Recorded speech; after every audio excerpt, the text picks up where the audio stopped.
السلام عليكم ورحمة الله وبركاته. بسم الله الرحمن الرحيم. النحو الواضح Arabic grammar with پښتو. عربي قواعد ګرامر پښتو او انګلیسي ژباړې سره. نن زموږ النحو الواضح کې لومړنی درس دی. الله نه د دې توفیق غواړو چې څومره چې ما ته یاد دی هغه تاسو سره زه شریک کړم او تاسو نه د دعا هیله کوم او درس تر پایه پورې وګورئ. که څه مشکل وي دا زموږ اولنی درس دی، که هر څه مشکل وي هیله کوم کومنټ کې ووایئ. دا زموږ لومړنی درس دی، نظر کومنټ کې ولیکئ تر څو موږ دویم درس کې هغه مشکلات حل کړو. نو خپل درس پیلول نه مخکې هیله کوم چې درود شریف ځان سره وایي او پیل وکړو. الحمدلله والصلاة والسلام علی رسول الله. الله بسم الله. ها دا کتاب النحو الواضح تالیف د دې علي جارم کړه او مصطفی امین. علي جارم او مصطفی امین. پښتو ژباړه امام محمد محسن حنیف کتاب څخه دا راخیسته. تقریبا ډیر لږ بدلون مې پکې راوسته چې لږ هغه پښتو بعضې ځایو کې لږ تغییرات ما راوسته پکې. نور ترتیب ډیزاین یې عربي زده کړې آنلاین مرکز لخوا شوی دی. یوټیوب کې دا درسونه مکمل یوټیوب چینل عربیک پښتو اکیډمي چینل کې کتلی شئ او ټلګرام کې هم ډاونلوډولی شئ. ها بسم الله الرحمن الرحيم. الجملة المفيدة. جملة مفيدة تشتوي. الجملة المفيدة كلام. ها التركيب الذي يفيد فائدة تامة يسمى جملة مفيدة. پښتو ژباړه لاندې شته خو دې عربي ژباړه ما عربي معنا درته کوم. التركيب الذي هغه ترکیب يفيد چې فائدة ورکوي، فائدة تامة مکمله فائدة، يسمى دا نومول کیږي جملة مفيدة. دې ته چې وایي مفيدة جمله مفيدة. التركيب الذي يفيد فائدة تامة يسمى جملة مفيدة.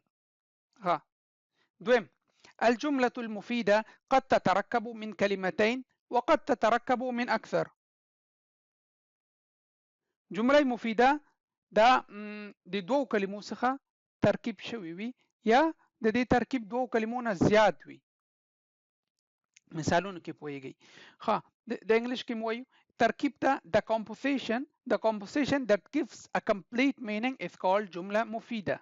The composition that gives complete meaning is called جمله مفیده. Composition معنا ترکیب. Composition means ترکیب that gives complete meaning is called جملة مفيدة. Second, the complete sentence is composed of two or more words. Every word is counted as part of the sentence. ها مثالونه ترازو.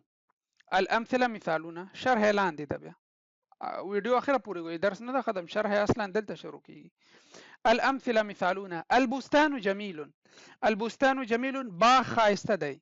باغ ښایسته دی یا دلته مشکل لري دی نه ده باغ ښایسته دی. انګلیش کې the garden is beautiful. the garden is beautiful. البستان جميل. دویم مثال الشمس طالعة. الشمس طالعة لمر راخیږي یا لمر غوړیږي. لمر راختلو ته ویل کیږي. the sun is rising. the sun is rising. الشمس طالعة. دریم شم علي وردة. شم علي وردة. علي ګلاب یا ګل بوی کړ. علي ګلاب یا ګل بوی کړ. علي smelled a rose. علي smelled a rose. بل قطف محمد زهرة. قطف محمد زهرة. محمد ګل وشکاو. محمد ګل وشکاو. کل نه ده دلته کاف ده. محمد picked a flower. محمد picked a flower. پنځم يعيش السمك في الماء. يعيش السمك في الماء. ماهي په اوبو کې ژوند کوي. ماهي په اوبو کې ژوند کوي. يعيش ژوند کوي. السمك ماهي في الماء په اوبو کې. The fish lives in the water. The fish lives in the water. شپږم يكثر النخيل في مصر. يكثر النخيل في مصر. في مصر نه ده في مصر في مصر راځي في مصر. د خرما ونې په مصر کې ډیریږي یا د خرما حاصلات په مصر کې ډیریږي. یکثرو زیاتیږي ډیریږي. Date palms are plentiful in Egypt. Date palms are plentiful in Egypt. د خرما ونې یا د خرما حاصلات په مصر کې ډیریږي. یکثر النخیل فی مصر. اوس دې ته تشریح ته راځي وکشي. ها إذا التركيب الأول وجدناه يتركب من كلمتين إحداهما البستان والثانية جميل. پښتو ژباړه تاسو دلته ګورئ دی عربیک درته معنا کوم. اذا تأملنا کله چې موږ په دې فکر وکړو یا وګورو چې په باره کې الترکیب الاول د اول ترکیب په باره کې وجدناه منګه پیدا کړو يترکب من کلمتين چې دغه ترکیب د دوو کلمو څخه جوړ شوی چې دا ترکیب د دوو کلمو څخه جوړ شوی احداهما یو ترکیب چې د البستان بستان دی والثانيه او دویم ترکیب چې د څه ده جمیل جمیل ده. خلاص خبره کومنګه دا ترکیب پاس وګورو البستان جمیل دای چې شنه جوړله دوه ترکیبونه یا دوه کلمونه جوړله. اول ترکیب چې ده البستان ده دویم جمیل ده دویم ترادو. فإذا أخذنا الكلمة الأولى وحدها وهي البستان لم نفهم إلا معنى مفردا لا يكفي للتخاطب.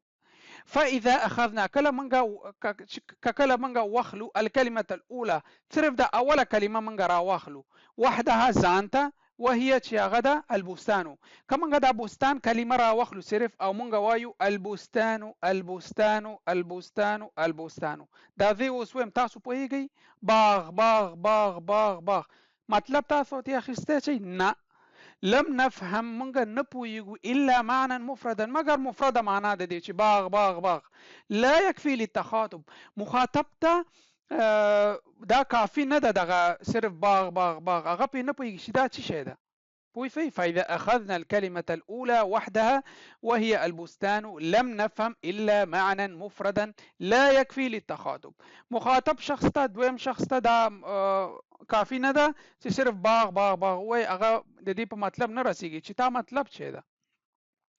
وكذلك الحال إذا أخذنا الكلمة الثانية وحدها وهي جميل أو همدارنگا كمانگا صرف دویم كلمة را وخلو دویم ترکیب را وخلو أو منگا وایو جميل جميل جميل جميل خایستا خایستا خایستا مخاطب پی پویږي چې دا سمانه ورکوي نه صرف پویږي چې خایستا نور مطلب ته نشي اخیستلای نو صرف په یو ترکیب باندې کار نه کیږي.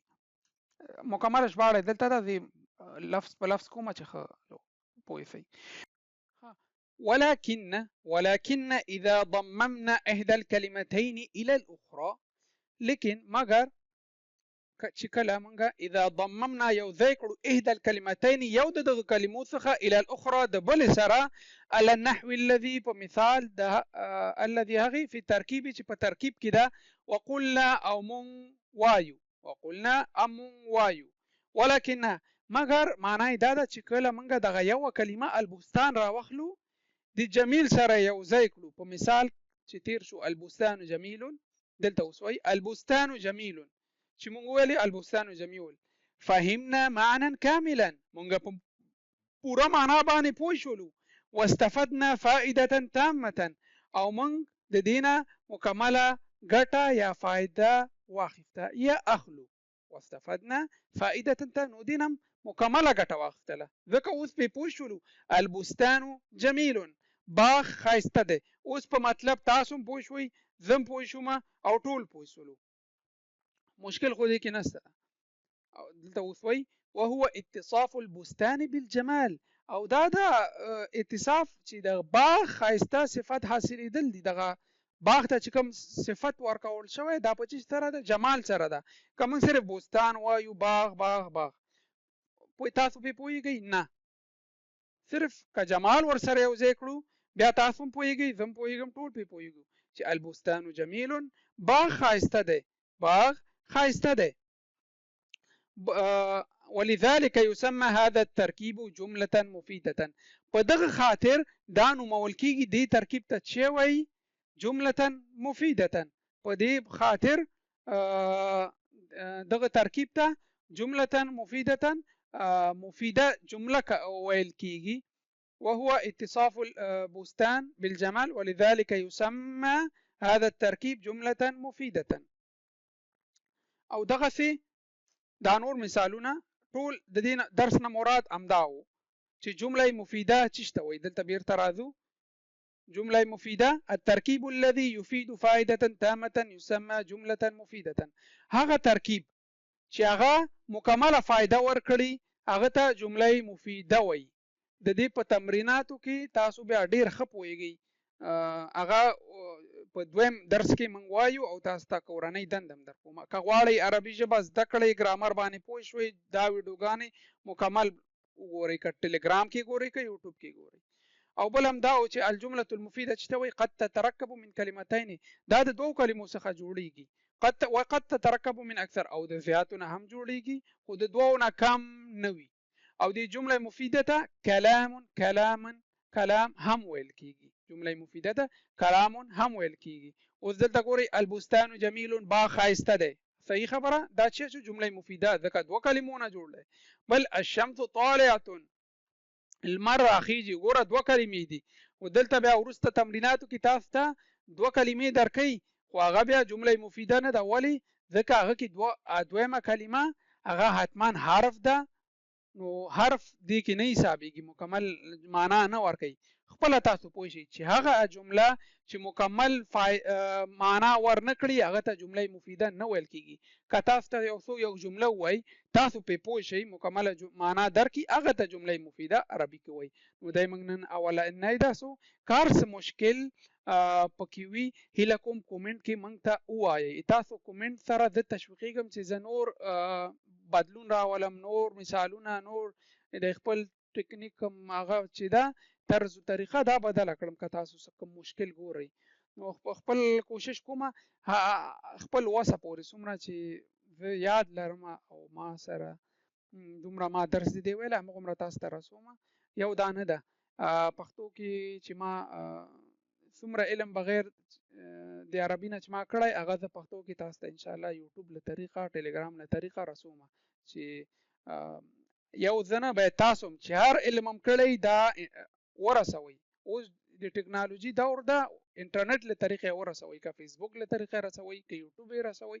که تاسو یې ونه ګورئ آینده نسل خو به یې وګوري. دا زه اوس انټرنیټ کې یو د ترکي ژبې پسې ګرځم، ویډیوګانې نشته پښتو کې، مکمل کورس نشته په پښتو کې چې یو کتاب یې شروع کړی پښتو کې ماته معنا وکړي. دا ولې چې موږ یو علم کوو نور ځان سره ساتو او بس وایو چې ماته وځي کار پیدا شي دنده پیدا شي نور خلکو ته نه رسو. نو تاسو نه هیله کومه چې یادوي هغه نورو ته ورسوئ، پښتو کې ورسوئ، پښتو ته چا خدمت نه ده کړی. نو ډیره مننه، وخت هم نه نیسم. دعاګانو کې یاد ساتئ، خپل کومنټونه نظرونه ورکړئ. هیله کوم یوټیوب چینل دوستان سره شیر کړئ، ویډیو لایک کړئ، پوښتنه وي کومنټ وکړئ. تر دویم درس پورې تاسو په الله سپارم. بیا هم وایم دعاګانو کې یاد ساتئ. ما والد صاحب مریض ده، هغه ته خاص دعاګانې کوئ. تر بل درس پورې تاسو په الله سپارم. السلام علیکم ورحمت الله وبرکاته.